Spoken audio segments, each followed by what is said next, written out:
Good morning, everyone. Today, the focus of today's session is more on understanding what the limitations are in your research study, and also the limitations, and also the concept of assumptions. And what's important about the two concepts, delimitations and limitations, we are going to share more on how to position them in our writing up. I think that's where the importance comes in. All right, the outcome, let's look at the outcome briefly. We need to understand what delimitations are. If we say these are the delimitations, what are we referring to? What are the limitations? Because I always argue and say there is no research study which does not have a limitation. There should be a limitation. I mean, if you understand the word limitations, I'll put it briefly now. What are limitations? Are all the things which you do not have control over in your research. Those are limitations. Okay? We always say any postgraduate study, it has a story. There is no postgraduate study which does not have a story. There should be a story. There are a lot of stories you can tell. Other students will tell you that when I was about to submit my final document, I lost my laptop, I lost my data, all those things. Those are the stories we're talking about. Others will tell you that when I wanted to get some data from certain participants, they were not coming on. In other words, they were not interested in giving me data. Those are the stories we're talking about. That's why we say there is no, my argument on this, colleagues, subject to correction, but I believe every research study, it has a limitation. Could be 1, could be 5, could be 10. The same with delimitations. There should be delimitations. Okay, so we look at those aspects and also try to understand what are assumptions and look at the difference between the assumptions and the hypothesis. Where is the difference between the two? And also try to distinguish between the limitations and the theory and be aware of the limitations that the researcher could encounter and distinguish the different types of assumptions. I think regarding the bullet we have said, be aware of the limitations that the researcher could encounter. We are not framing them to say these are the only. There could be many, okay? But some of them are more common, okay? And some of them, they will come from you, from your writing. You are the one supposed to tell us. Because remember that your limitations are the ones who can even use it for future research. In other words, when other scholars are trying to do similar research, the one we have done, they can also look at the limitations. So, okay, so-and-so has done this research about this aspect, and these are the limitations. And based on the limitations, the person, when framing their research studies, they will try to mitigate those limitations so that they should not fall on the same track. Okay? Well, we look at the different types of assumption and what assumptions are. I've included the aspect of the scope of the study, because some students, they will be asked to also write about the scope of the study. I think on honors, they may ask you that aspect to say also include the scope of the study and so on. But basically, what is the scope of a study? It has to focus on some of the aspects, okay? It says that the introductory statement for the scope of the study, what you are supposed to write when you are presenting the scope of the study. You need to tell us about the impact of the study. In other words, you indicate what impact will this study have, all right, going forward. And also, you need to indicate who is going to be affected by this study. Is this study going to affect people in the certain field, or is going to affect the researchers, or is going to affect scholars, or is going to affect the lecturers, and so on? So you tell us who are going to be affected by this study. In other words, who are those people who are going to benefit more about the study. I've just given this as an example, and also you briefly discuss the study and its impact and benefits. What benefit this study will have, okay? And also the impact. And also in the scope of the study, you need to describe the general population of your study, not the one you have chosen. Remember that the general population, I'm referring to the entire population. If, for example, I'm saying my study will be conducted within Gauteng province primary schools. How many schools are there? There are many, okay? But in my scope of the study, that I also need to include.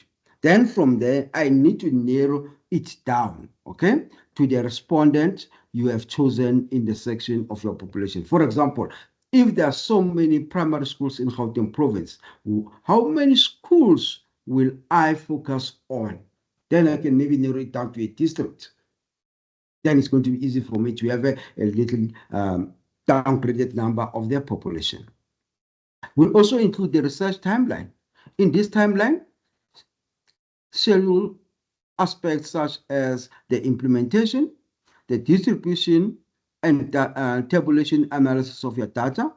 In other words, in a timeline, those are the things we need to look at when you write the scope of your study. You have a timeline.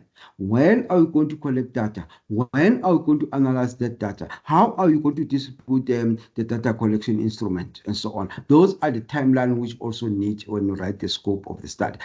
Additionally, in your research proposal also, you can have a timeline also.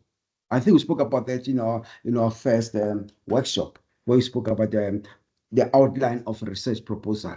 We also have the aspect of the timeline. And I always like the timeline, because the timeline, it makes you, it gauge where you are. You are able to focus. Whether it's you are writing a research report, you have already passed the stage of a research proposal, have a timeline, because the timeline also assists you to be on track.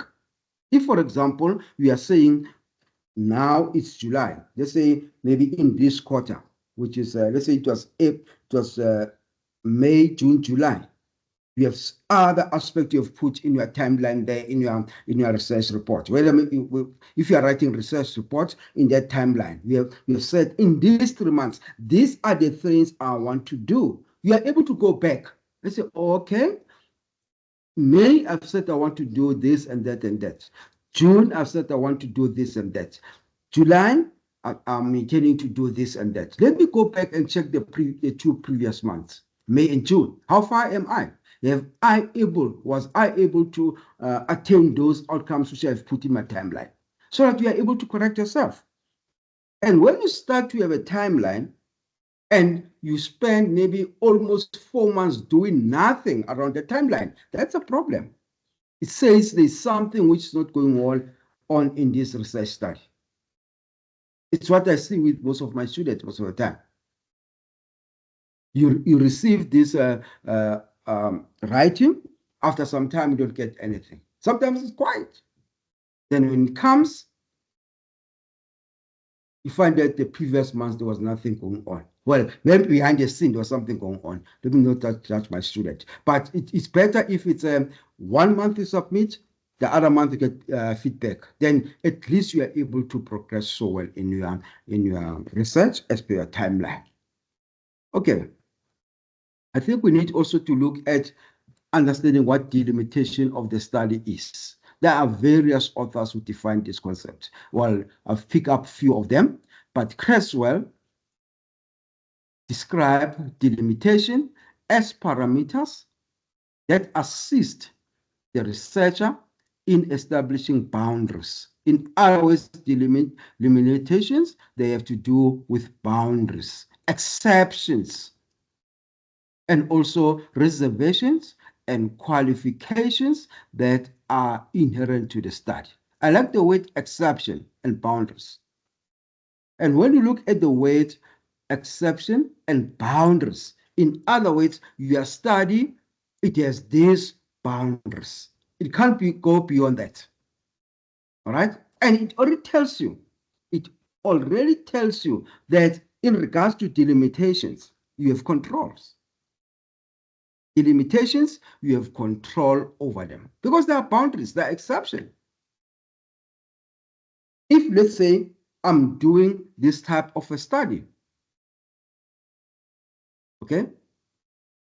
I'm doing a study trying to understand maybe the issue of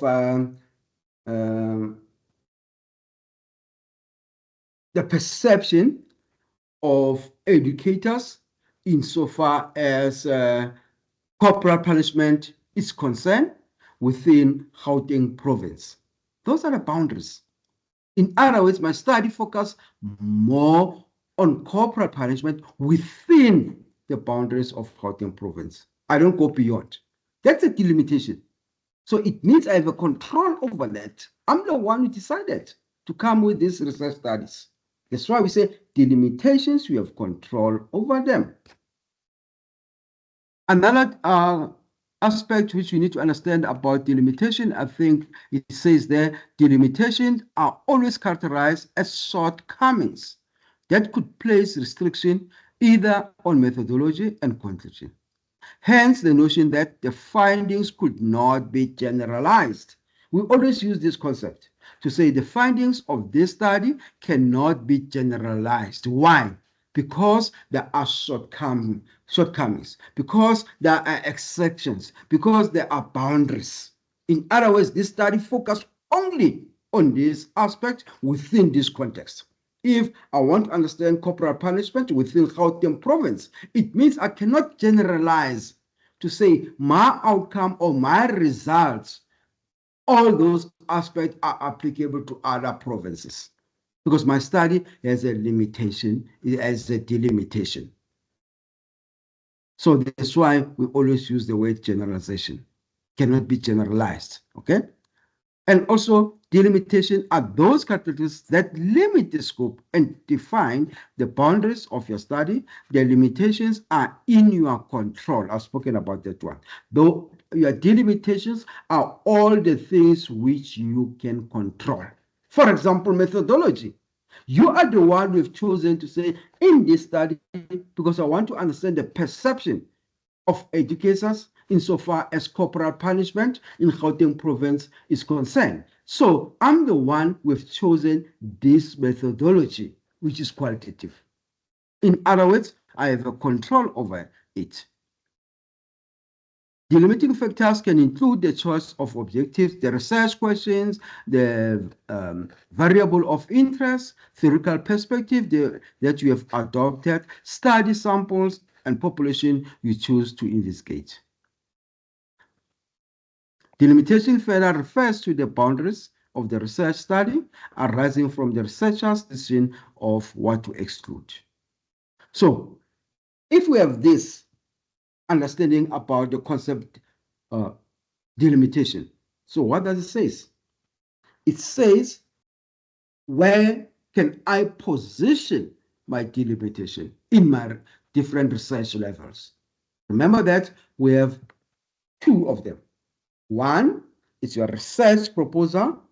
The other one is your research report. Your research proposal, it's whereby you put an intention, okay, to say, I am intending to do research about this and that and that and that. It's intention. It's something which you are intending to do. We have not done it, all right? You say to the department or to the faculty and so on to say, my research study is about this. I'm intending to do this aspect. So if I'm intending to do this aspect, obvious, your delimitations must be positioned in your research proposal.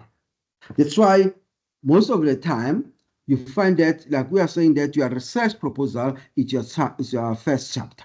When you look at your first chapter of your research report, you find that there's a concept delimitation there on chapter 1. And what are delimitations? Are all the things which you have control over them. You can have one. You may say maybe the limitation of this study is that it focuses on this and that and that within this context. That's it. Or you can have two delimitations where you talk about maybe methodology, okay? Or you can even have three, it depends. But remember that delimitations are all things which you can have control over them. And all the things which you can have control over them, definitely you need to position them within your research proposal. Please, colleagues, the limitations must be presented in your research proposal. I've seen some of the students, when you look at the research proposals, you also see limitations. Then I've got a problem with that. I'll explain why, okay, going forward.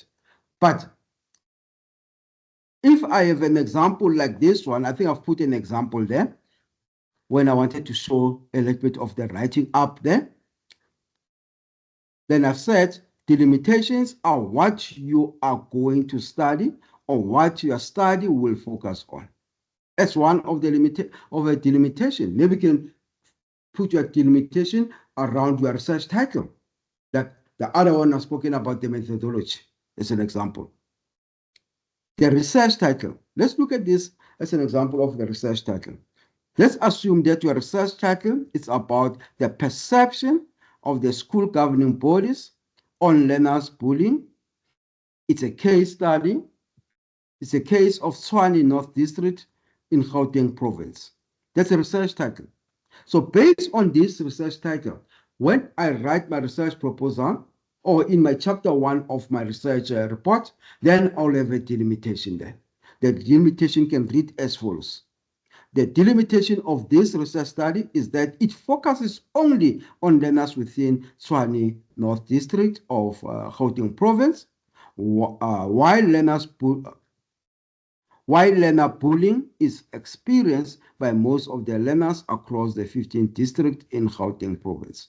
In other words, when I put my delimitation, I indicate that this study focuses only on one district, even though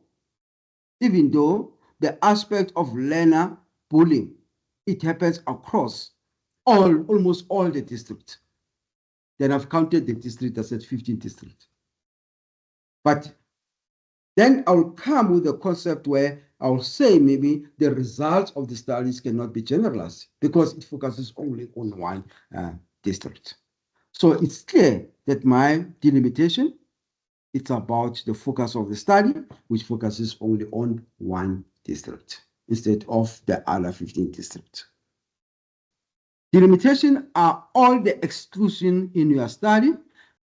It also narrows the scope of the research.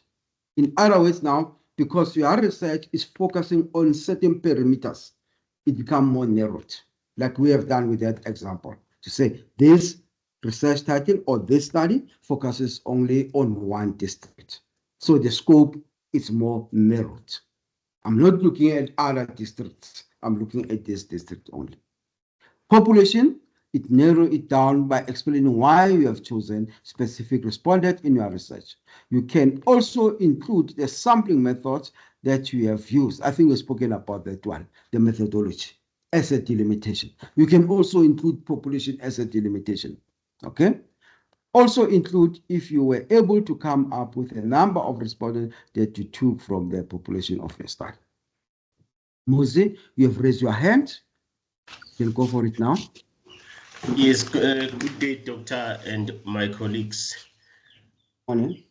Yes, my question is maybe before you move further, is to figure it out from the research proposal that while you are from the few slides you have shared, I have observed, maybe I want clarity, let me put it that way. I've heard you saying with the delimitations of a study, some they put them in the research proposal, and then you also mentioned, yet I've heard that some of the things that are supposed to be considered, maybe they unfold as you execute your studies. For instance, there are incidents where we have mentioned something like maybe your laptop is crashed while the information, maybe your study was there, or right now, what we have presented, I've heard that now you can also put it also in the proposal. Like, for instance, if your study is in the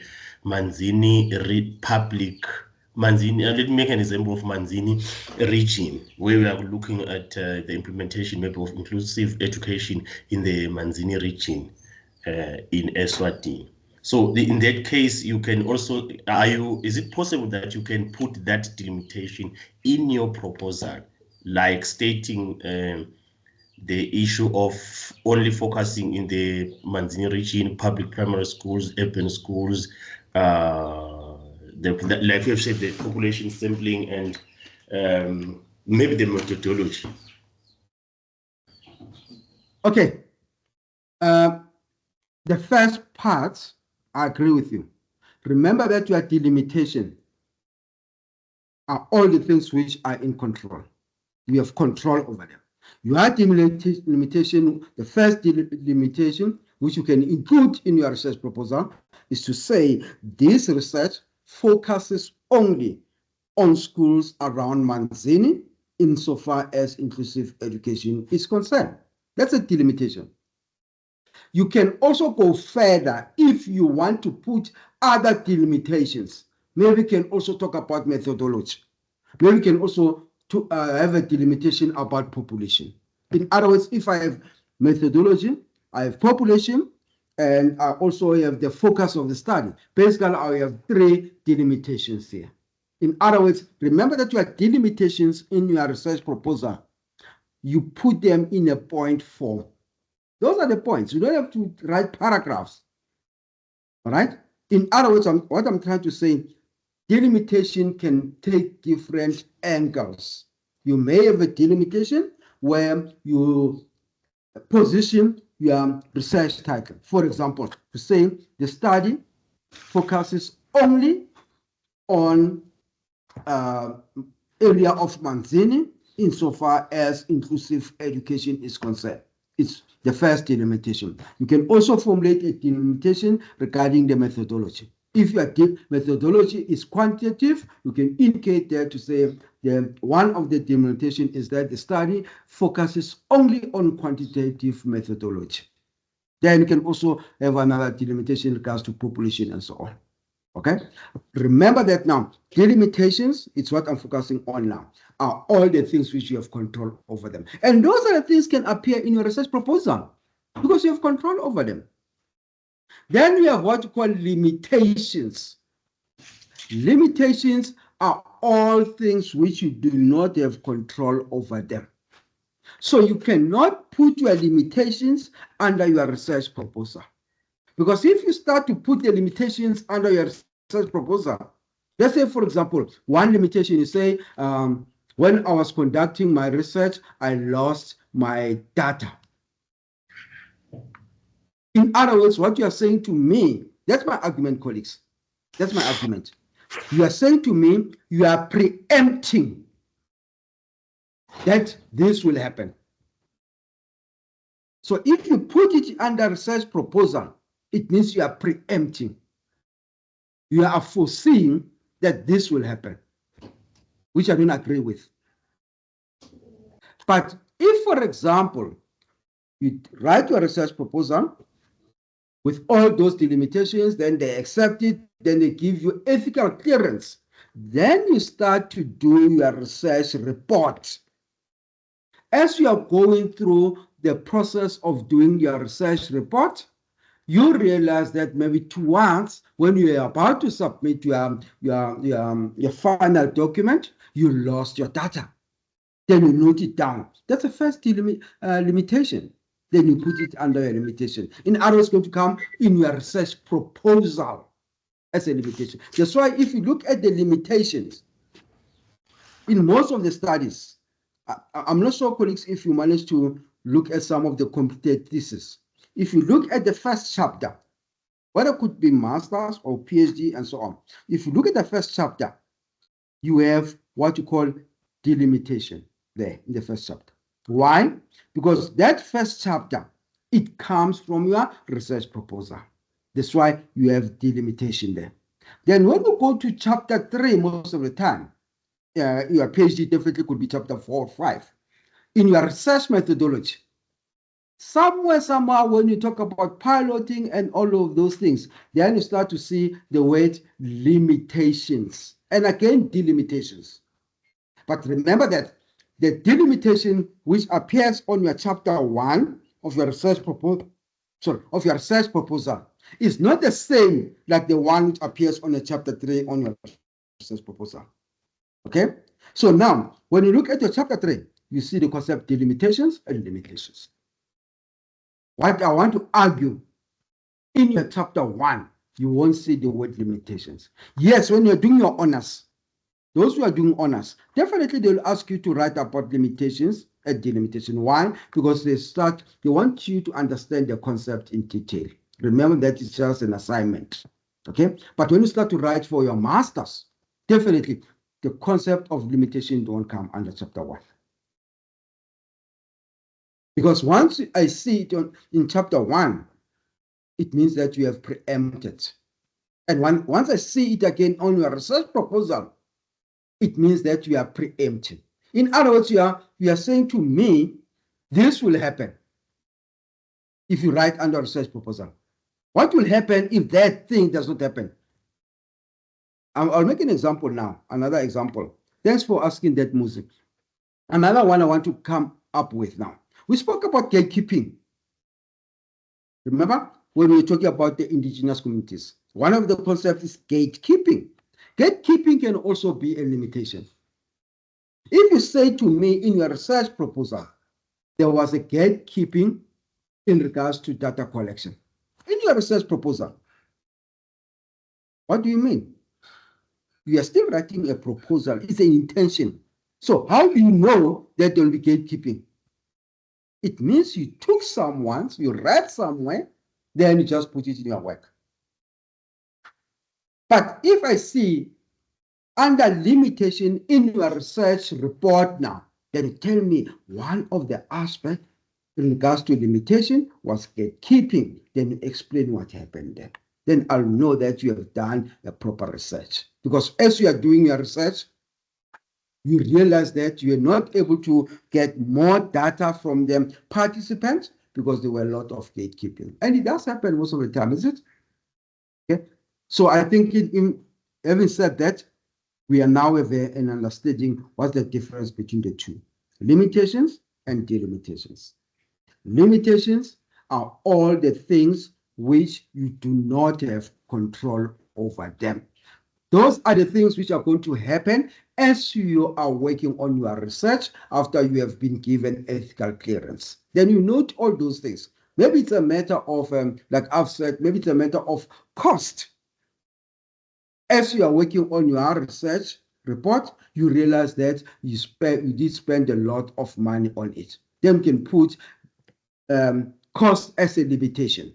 Or maybe you find that you didn't have enough funding to collect the data which you need. That could be an implication of cost. Then it could be one of the limitations. But you can't put cost in your research proposal as a limitation. But it could come in your research report. Jabulani? Thanks. Morning, colleagues, and morning, doctor. If you are conducting a research internally meaning in an organization where you are, let me say, where you are working, you are conducting the research and you are going to gather the data internally because the research is based on the place where you are. Let me just say, maybe you are working for the Department of Water Affairs, and then you are conducting the research in that department. What are the delimitations and the limitations that you can come across there? Thanks. Okay. I think you could have a lot of delimitations. Maybe one of the limitations, it could be based on your research title itself, on the topic. Like I've indicated that example. Maybe another delimitation could be an issue of lack of available literature on the study you are conducting. That could be one of the limitations. While you are limitations, like I've said, Jabulani, you need to try to build them up as you are conducting research. All those things which are more of your shortcomings, your limitations, you just have to note them down. I can't talk about them now because they depend on as you are unfolding with your research. I think the limitations are more difficult because once I can talk about limitations now, the possible limitations. In other words, I'm preempting. But the delimitation could be the fact that you are conducting your study within a certain focus or context. Okay? Two, it could be maybe, like I've said, an issue of available literature resources. Could be a delimitation. I'll give you an example now. I'm not sure about your topic, Jabla, but I think I've covered it somewhere in one of my slides here.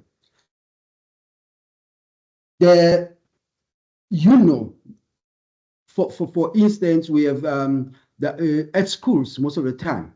What happens, you may find that these grade learners, those who are doing grade 11, and you find that by the end of the year, they don't do so well. Okay, but the school, working with the district officials, they may recommend to say, based on these students in your school, we suggest and recommend that they need to be progressed to the next grade. That's why we have the concept called progressed learners. You move them from grade 11, then they go to grade 12. Okay? I think we used to have that concept long time ago, but they were not called the progressed learners. It was promotion, something like that. I can't remember. But they'll skip a grade. In other words, now they were supposed to repeat grade 11 the following year, but you place them in grade 12. Then they refer to them as a progressed learners. And the intention of the department is that these learners, if they are given more support, they can do well in their grade 12. And I think most of you guys, you have seen it. And I think Mem Angie, the former Minister of Education, she used to brag about those learners. And those learners were doing well.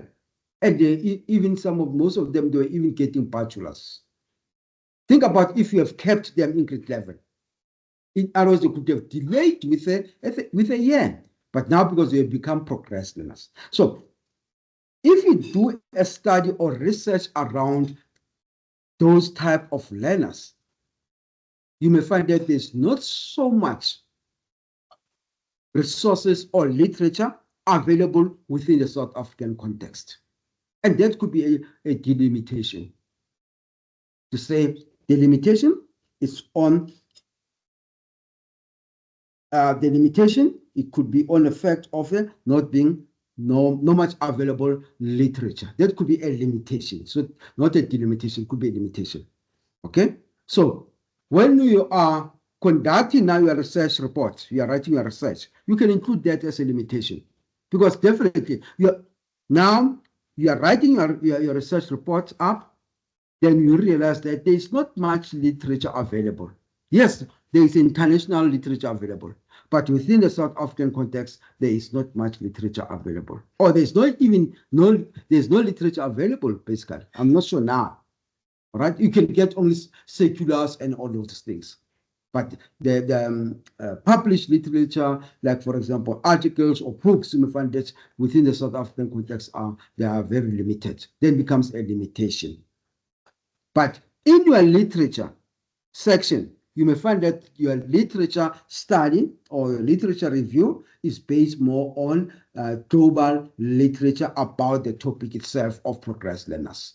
Because it's not a new phenomenon globally. It could be a new phenomenon in South African context. So what I'm trying to say is that in that case, you may have a better limitation in regards to the resources or literature which is not available. So yeah, basically what I'm trying to say, colleagues, is that the limitation, you have control. You can even indicate what are your limitations during your research proposal, but your limitations are the things which you are going to notice, and the things which are going to come up as you are writing your research report. Then you put all those points as your limitations. I think we can move now. Some guidelines to write delimitations, a brief statement of the general purpose of the study, the subject matter and topic studied and discussed. You can also include that as a delimitation.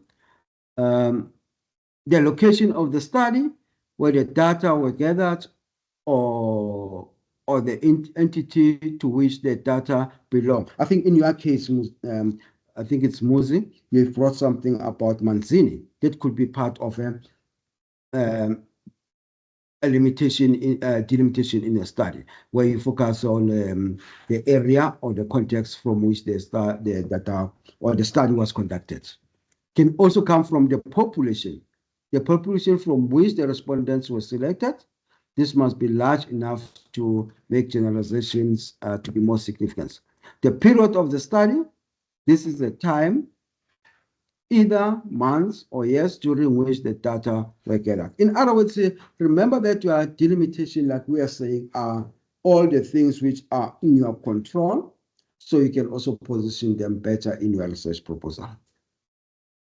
Let's quickly look at what the limitation of the study are. I think we have already touched on some of the most important points in regards to the limitation of the study. I think one of the points which we have spoken about in order to try to understand the difference between delimitation and limitation, we said your limitations are all the aspects which you do not have control over them. Okay, so in other words, those are the things which you are going to be able to position or write them up as you are going through your research. Okay, basically, as you are working on your research report, that's what I'm referring to here. Limitation of the study are the constraints on generalization, application to practice, and utilizing of findings. They point out strengths and weaknesses of the research. They are out of your control as a researcher. I think we've mentioned that one. The importance of the limitation are that they are opportunity to make suggestions for future research. Like I've indicated earlier, to say you can also base the suggestion for future research on your limitations. Okay. All studies have limitations. We've spoken about that also. And limitations are weaknesses in your study. So you need to be careful about the limitations. We are not saying that your research report, we need to see, especially in your chapter 3 under your methodology, on a section of limitation, we want to see 20 limitations. No, you indicate those eminent ones. You find that these are the most important limitations. You may find that there are 10, but you say, but when you group them and when you look at them, the most important one and eminent one, which can be more of weakness in research, is this. So you identify only those 3. Okay? Well, the limitation could be due to the factor of methodology. Methodology could also be a limitation also. The sample size also could be included as one of the limitations. It could constrain in findings the significance relationship. In other words, why the sample size is a limitation? Because based on the sample size, if it's lower, it can also compromise when you want to look at the significance of the relationship insofar as certain variables are concerned. Think about the sample size now. Let's say you are doing quantitative. Then you tell me that the sample size, you sampled only 10 participants out of 2,000. This sample size is very low, and it could be a limitation. It could be a limitation because your findings cannot have a clear significance. Lack of available or reliable data could cause the researcher to limit the scope of their analysis. Hence, finding trends and meaningful research could be challenging, like I've just indicated as an example there. Okay. Another limitation could be the in regards to methodology. It could be the point which we referred to in our last workshop, where we talk about self-reported data. What is self-reported data? Basically, in your self-reported data, especially in your leakage scale, if you have a leakage scale where, for example, you have 3 leakage scale, you ask your participant to respond to this leakage scale aspect, like agree, then you have neutral, then you have disagree. Basically, the self-reported data, it always comes up when most of your participants are choosing the middle option. For example, neutral. In other words, what they are doing, they are trying to please you. They don't want to commit. They are saying, regarding this statement, I don't agree, I don't disagree. I'm neutral. So how do you analyze this type of response from the participant? You do it in a different ways. It also differ with students or scholars, but you must be consistent. But I always align it to the negative aspect. For example, in my case, in this leakage scale, it's agree, neutral, and disagree. So whoever participant or whoever respondent in certain statement, they've chosen neutral. I add those numbers with disagree. I always do that, okay? But I become consistent. So self-reported data also can be an aspect of a limitation in your study. Lack of pure research studies on the topic. I think we've spoken about that one as an example. Progressed learners or assistant teachers. I don't know if there's someone who have already done studies trying to understand maybe the perceptions or something about the assistant teachers.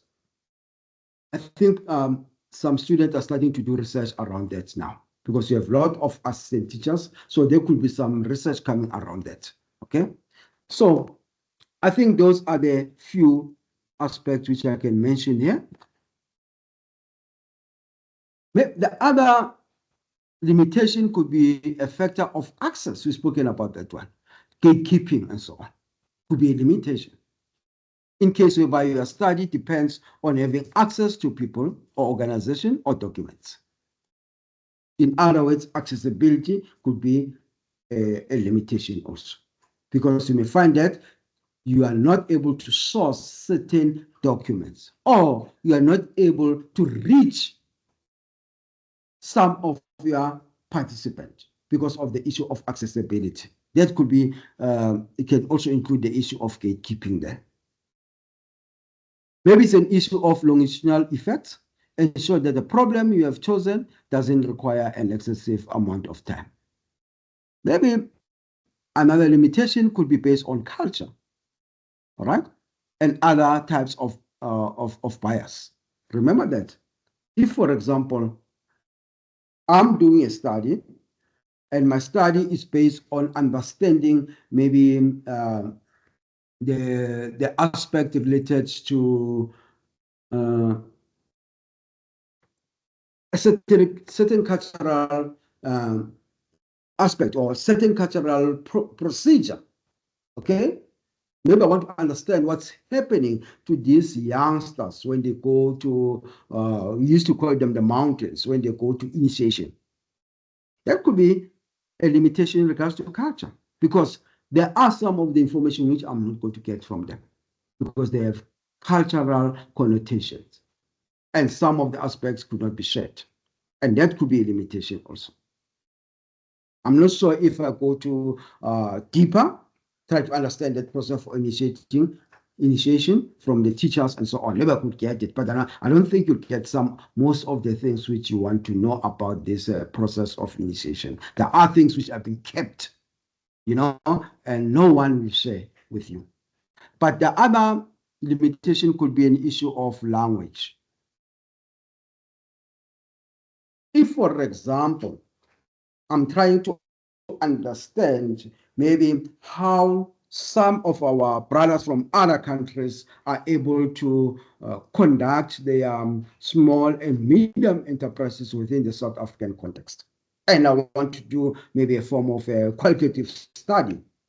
Language could be a barrier there, could be a limitation, because sometimes when you ask them some of the questions, you may find that they are not able to understand what you are asking in detail, and the response also could have a challenge there and there. So what you need to do, you can also try to mitigate this aspect of language in a different way. Maybe to get someone who's going to be a person who's going to interpret and so on, and all of those things. But language could also be a limitation also.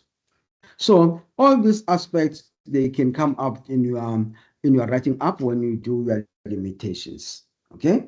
But what I'm saying that the limitations, the possible limitations which we are sharing here, are not limited to these ones. There could be many. You are the one who are going to share those limitations with us, because you are the ones going to do a detailed research and so on.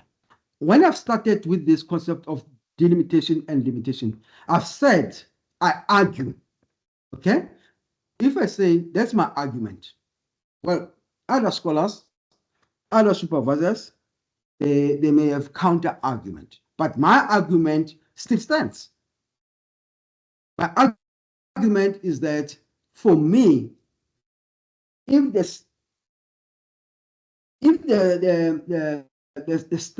scholars are telling us that the main difference between the two, your limitation and delimitation, is that limitations, you have control over them. In other words, are things which you can control. But when you look at limitations, are things which you cannot control. So if I start to put limitations in my research proposal, it means I'm preempting. Remember that your research proposal, it's an intention to say, I want to do this and that and that. So if I include limitations, in other words, I preempt, assume that I will have these limitations. Then my argument is that if you make that assumption in your research proposal, what will happen if those limitations are not realized? If, for example, I'll say, in my research proposal, one of my limitations is the issue of access towards data or access towards a participant, which normally leads to gatekeeping. What will happen after that research proposal has been accepted? And in your limitation, under your limitation, you have that aspect of access. And when you do your research and you want to write a research report, there is no aspects which relate to access. You're able to get your data as you wish. There were no gatekeeping. How are you going to correct that? So that's why I argue that let us not preempt and say these things are going to happen. Let's go through them, then we note them. And where can you do that? When you write your research report.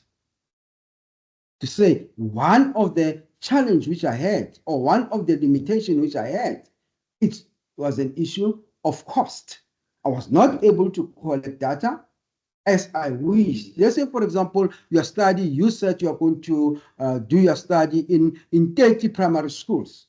And due to funding or cost, you are not able to reach most of those primary schools. Then it becomes a limitation. So that the next person who wants to do almost similar study around that will consider the issue of cost.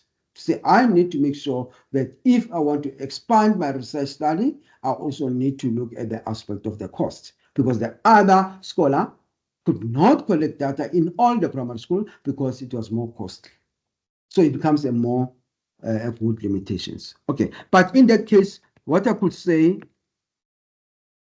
if you want to liaise with the people who are looking at the research proposal regarding that, is fine. I don't have a problem. But remember that at the end of the day, all these concepts are going to come up in your research proposal. My argument is that these are the two writings, different writings. Okay? So the first one, definitely, it's where everything which you have a control over, which you can put there. Delimitation is fine. But delimitations, they are going to appear in your research proposal. That's why when you look towards the end of my presentation, I will show you on on which chapters are all those concepts going to come up. And even you can even do your own research and look at the completed thesis and you see where the different scholars has positioned this concept in their different research reports. Oh, there's a hand. Let's look. Muzi? Yeah. Yes, Doctor. Thank you so much. I want to concur with what Mazwi has written on the charts, because last Saturday I asked about the layout of the proposal, and then when I just browsed through it from UNISA, it has got the delimitations and the limitations. Yet now that is why we are getting a little bit confused, but at the same time we're having the clarity, because like we have said, you can't say you are facing during the study.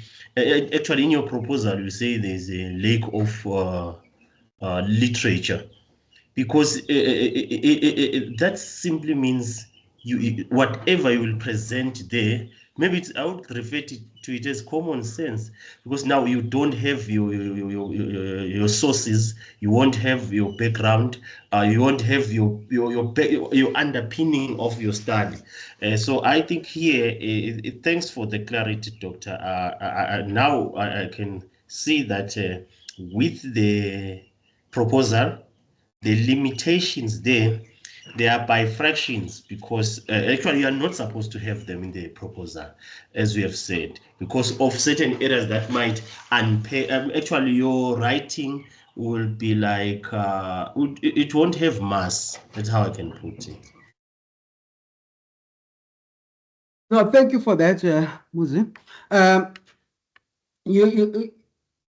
You know, when you look at this, I agree also with you. When you look at the writing up, okay, and you look at these two, you know, I always say to my students, I think when we started, just to go a bit back,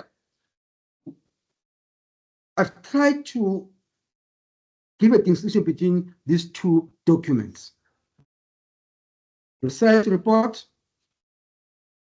and research proposal. If you can look at the concept themselves, a proposal and a report, those are two different documents. Okay, so, but if I'm not going to change what the institution wants, but my argument, I think most of you must understand my argument, where it comes from. Okay, my argument is that in my research proposal, those are the things which I'm intending to say I'll be doing. Okay, then if I'm given a go-ahead to do them, then I'll get an ethical clearance. Then I'll start to do them. And when I'm doing them, I'm going to indicate them or position them in my research report. So it's where I'll say, okay, as I'm conducting remember that your research proposal is a matter of maybe a year. Maybe it can take you a year. For example, your research proposal, if you're doing a master's now, I'm just making an example, it's going to be a document you're going to write this year, okay, 2025. Then next year, after you've got ethical clearance, next year, you start with your research report. As you are working on your research report, there are things which you feel that there are more of limitations, okay? Maybe when you collect data, you realize, no. I think one of the aspects is that I was not able to collect data from the participant whom I've indicated in my research proposal. Remember, we've spoken about snowballing last time. Now you realize to say, no. I can't collect data from this group of participants because of ABC. Maybe it was during COVID. Then I apply snowballing. It could be a limitation. Then we can include that as an issue of access. Okay, then we can write it up, maybe a sentence or two, why it's a limitation. Maybe it's an issue of saying, as you are working on your literature study or review, you look at this topic. I've got lots of the perspective in regards to the global aspect about this topic. Let's say progress learners. I find a lot of information from the European context, from the Asian context. But when I go to South Africa, the South African part of it, okay, especially South Africa, there's none. What you normally do, then you put it as a limitation to say there were no available resources about this topic from the South African context. It becomes a limitation. It doesn't mean that all the writing you have done in your literature review based on other contexts is not relevant. It is relevant. Now we are trying to tell us that there's no much or there's nothing which has been written within the South African context about this aspect. And please, colleagues, make sure that if you put that as a limitation, definitely you have done your thorough research about it. Okay? Maybe someone could say, okay, but there are seculars. Well, it's a form of source. But when you look at published work, which have been peer-reviewed, like books or articles, there's nothing. Then I can argue that's a limitation from my side. So I think in that case, colleagues, we try to get a better understanding about that. But yeah, let's move and see. We spoke about language barriers. We have touched on that. Simple way of understanding limitations, the writing up. Where can I write them up now? All right, let's look at this one. The research title, I think we've spoken about this. It says, Perceptions of the School Governing Bodies on Learners Bullying, a case of Tshwane North District, Gauteng Province. Limitation, I can put my limitation as follows. I'm not saying you need to put the way I've written it up here, okay? But I can have a limitation which says the limitation of this study is finance. Since the researcher is not based within Tshwane North District, hence to reach the identified schools where data is collected, the researcher must bear transport cost. In other words, I'm justifying why finance and cost or finance is a limitation. I justify it based on the location of the study. Let's say, for example, somewhere maybe in Northwest Province, but my study is more about Gauteng Province. To reach most of my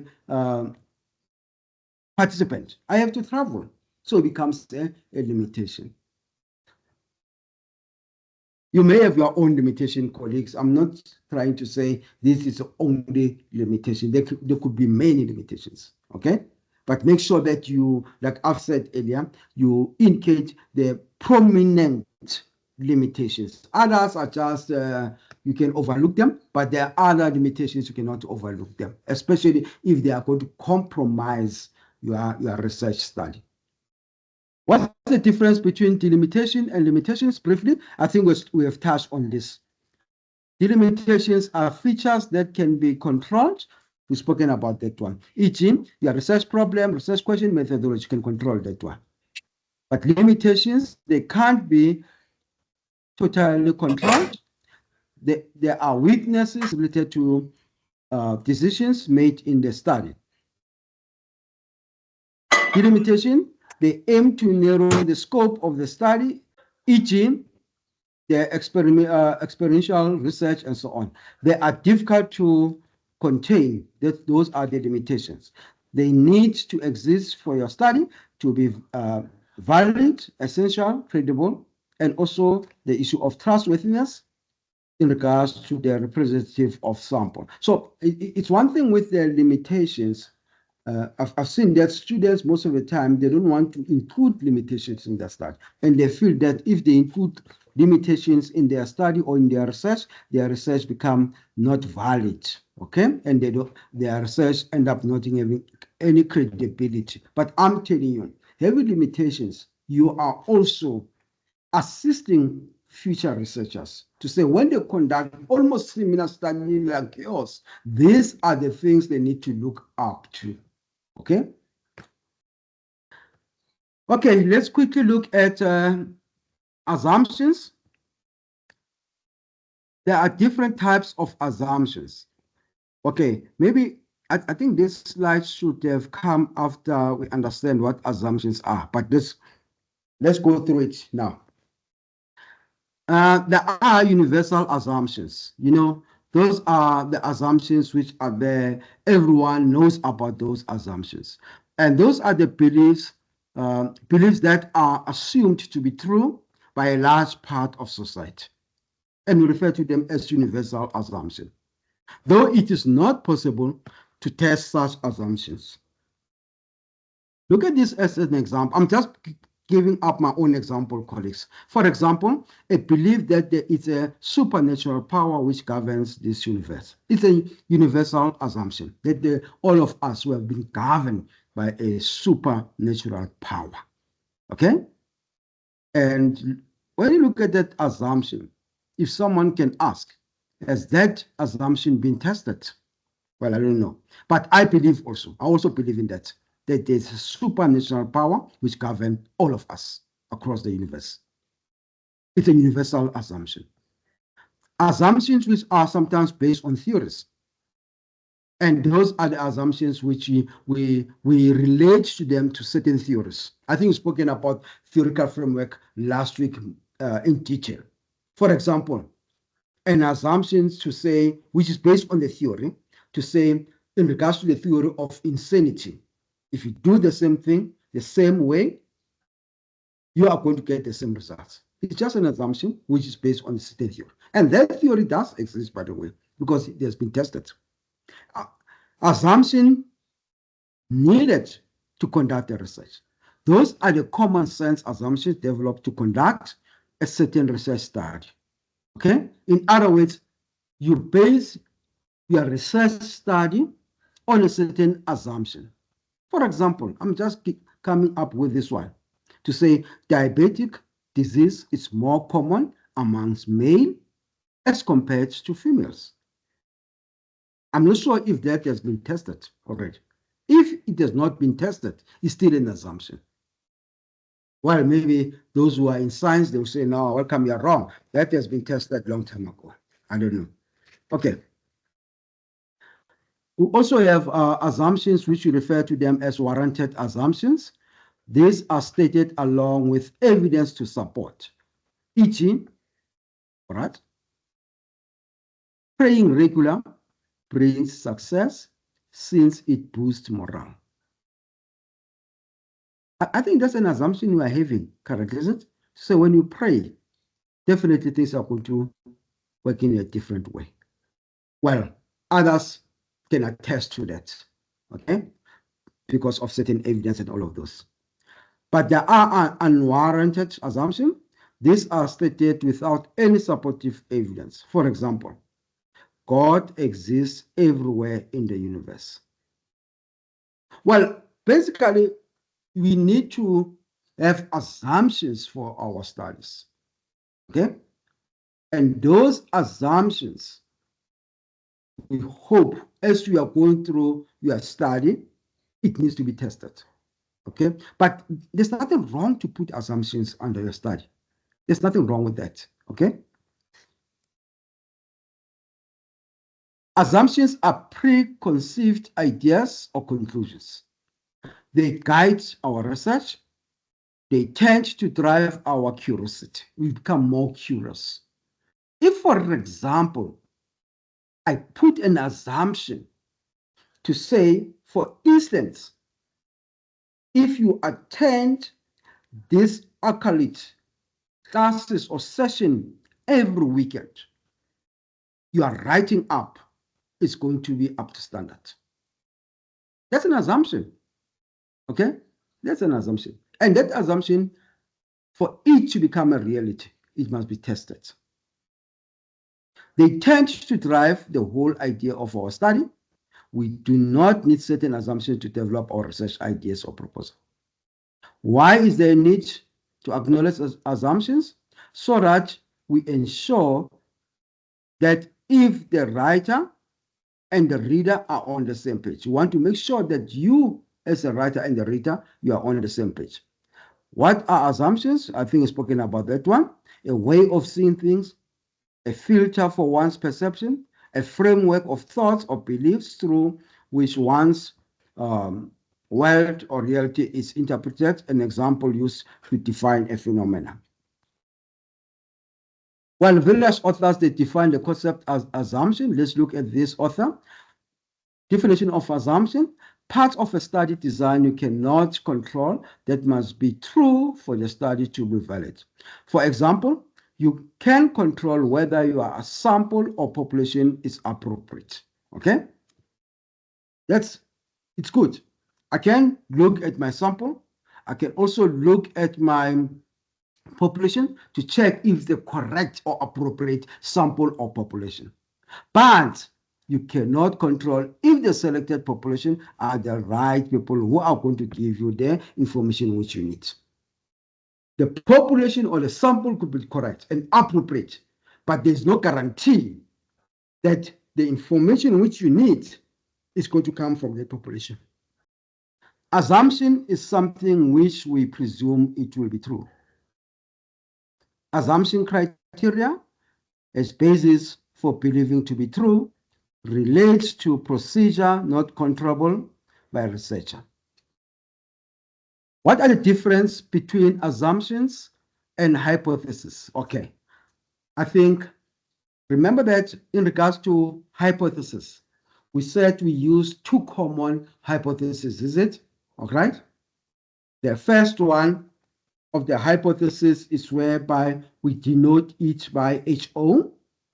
Then the other one, we denote it by H1, okay? Basically, the differences between the two is that the other one, which you denote by H1, it's when you indicate, for example, to say, if I drink more coffee, I won't be able to fall asleep, all right? That's if and then, okay? Yeah, we refer to it if and then. Hypothesis.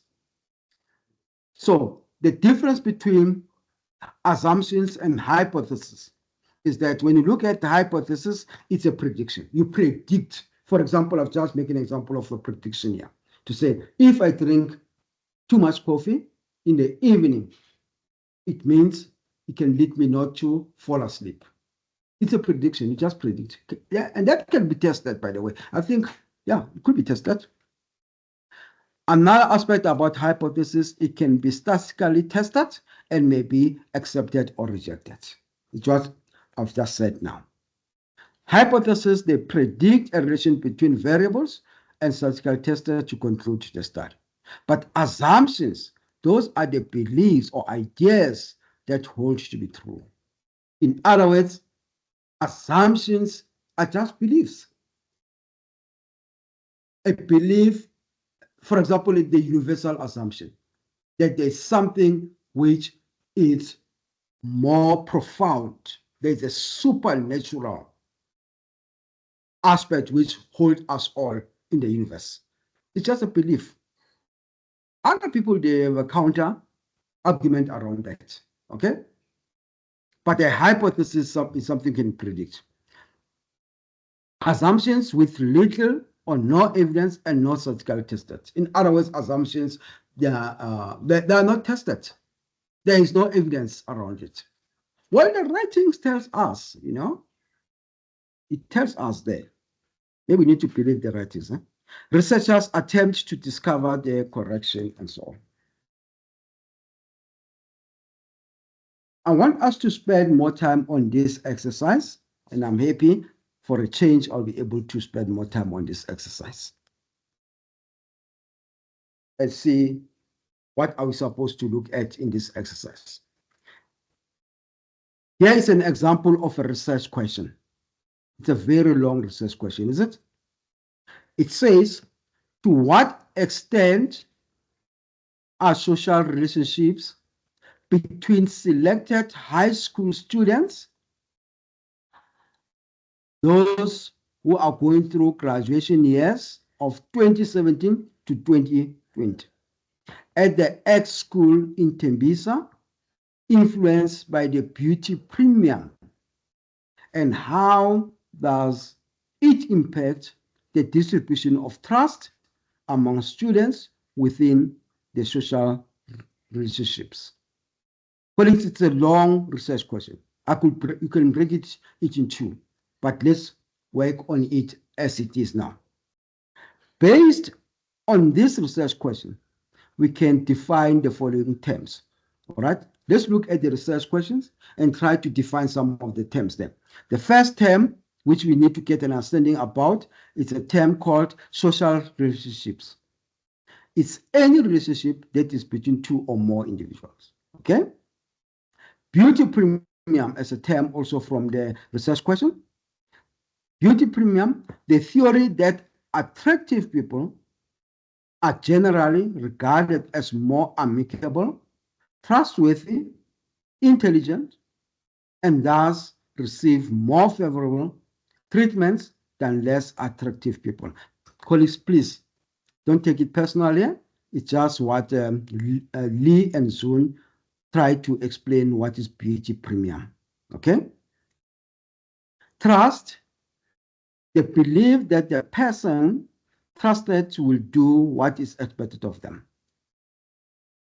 Physical attractiveness, I think it's one of the concepts which came up from this research question, is the degree to which an individual is aesthetically pleasing. In context of this research assumption, physical attractiveness could be evaluated based on a Likert scale, okay? Let's say from least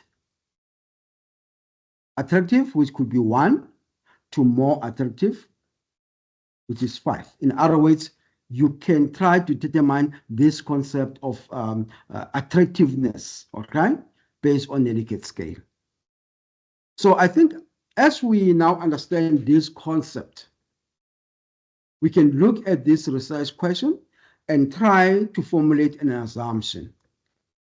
Okay, I will expect to have more than one assumption. Okay, so look at the research question and formulate an assumption. If you want to formulate your assumption based on certain phrases or a certain phrase from the research question itself, you can do that. Okay, or if you want to formulate one complete assumption based on the whole research question, you can also do that. Here's an exercise. Based on this research question, it's the same like the one which we have looked at in the previous slide when we are trying to also to understand the terminologies there. Based on the above research question, formulate an assumption. Could be 1, could be 2, could be 3. It's as Naidu, we are saying assumption is that people that are deemed beauty premium are more trustworthy. I like that assumption. Interesting. Sinakwe. Oh, Snagiwe. Oh, sorry for that.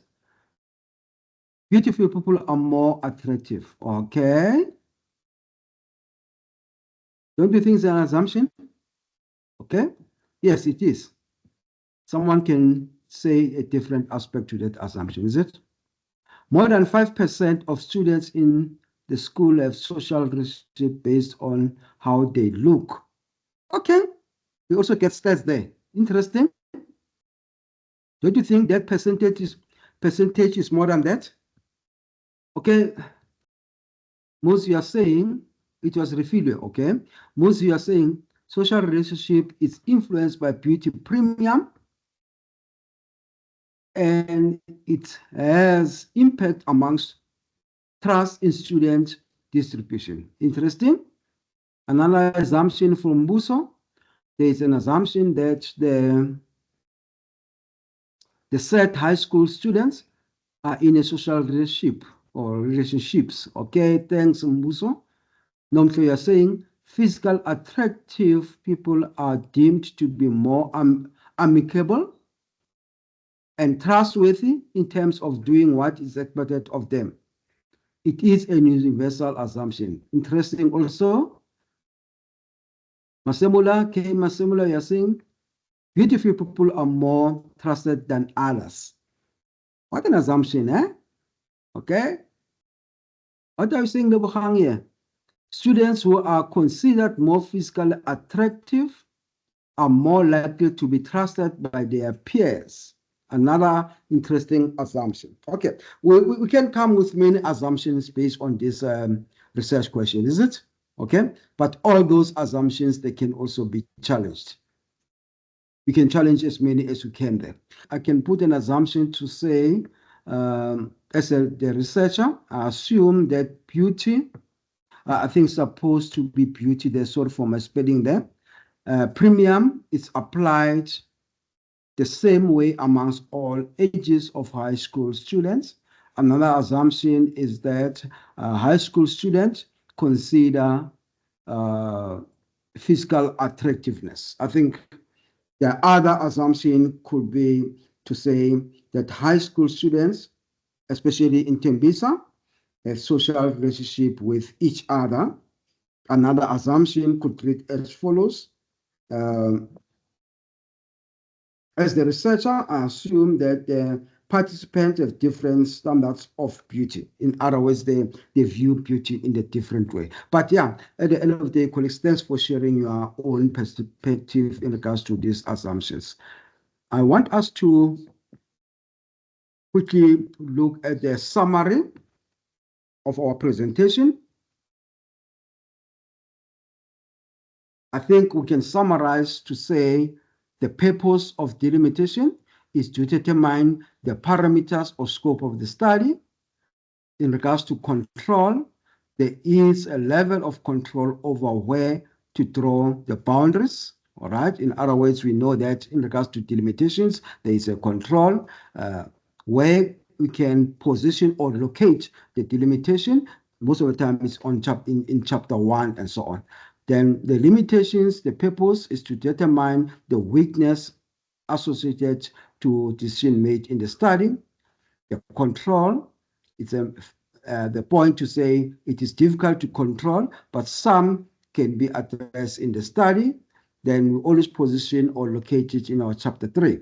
The assumption, the purpose is to make a study relevant. The control can't be totally controlled, but they should exist to make the study relevant. We can also position it in our chapter 1, if possible. Others, they position them in chapter 3.